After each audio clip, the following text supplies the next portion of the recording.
আপনার এই লড়াইয়ের গল্প বলছিলাম, যদি নির্বাচিত হন প্রায় 8 লাখ মানুষের দায়িত্ব এসে আপনার কাঁধে পড়বে।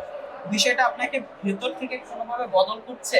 অনুপ্রাণিত করে, খুব অনুপ্রাণিত করে। আপনারা জানেন আমরা এখন গণসংযোগে আছি, এবং যখন থেকেই ঢাকা 14-তে কাজ শুরু করেছি এবং গণসংযোগে আছি, মানুষের কাছে যাচ্ছি, মানুষ বিশ্বাস করে যে নির্ভরতার জায়গাটা খুঁজতে যাচ্ছে, প্রত্যাশা তুলে ধরছে, আমাদের এটা চাই, এটা করতে হবে, এবং পাশে চাই, সাথে থাকেন।